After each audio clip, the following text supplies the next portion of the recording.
Molasses is a substance resulting in the refining of sugarcane or sugar beets. It can be used as a sweetener replacement, can be used in baking and candy making, can be used for sauces and glazes for those barbecue ribs straight off the grill. It can also be a threat to your life when it's hurtling at you at 35 miles per hour. On a cold winter day at approximately 12:30 p.m. on January 15th, 1919, a 2.3 million gallon, 13,000 short ton tank of molasses unexpectedly bursted and came tearing through the streets of Boston, Massachusetts.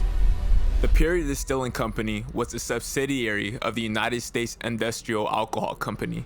The Purity Distilling Company, or the PDC for short, was a chemical-based firm that specialized in the production of ethanol through a distilling process. This was back before Prohibition was enacted, so at this time the manufacturing of alcohol was still highly profitable, and the use of fermented molasses was a key ingredient. The molasses was usually offloaded from a ship and stored in the tank to be later transferred via pipeline to the Purity Ethanol Company. Since the consistency of molasses is so sticky, it has to be at the right warmth for it to be transferred.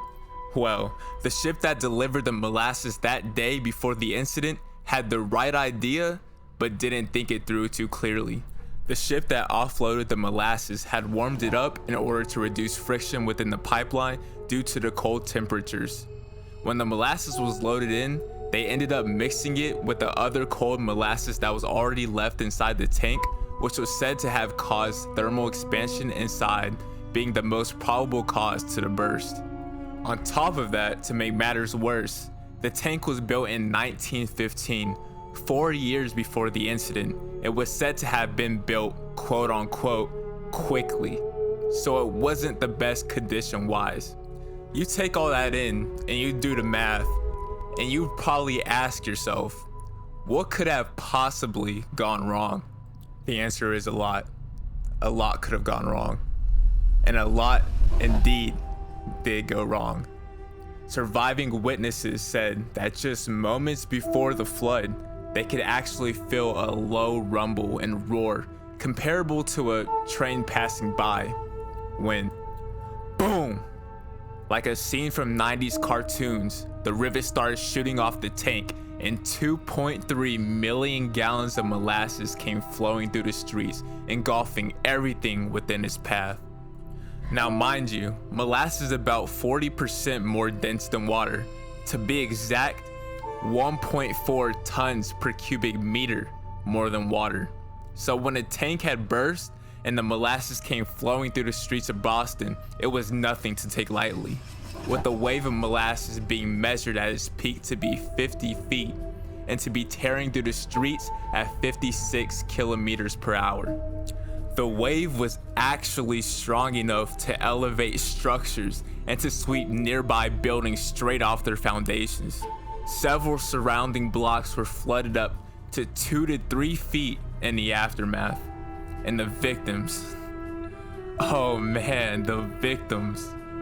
If that's what it did to the buildings, you could only imagine what it did to the surrounding people.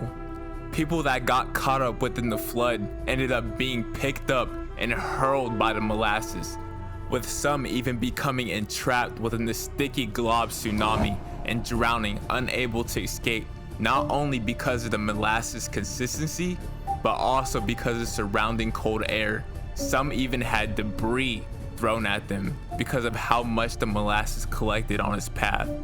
Some even got swept into the harbor and weren't found until months later.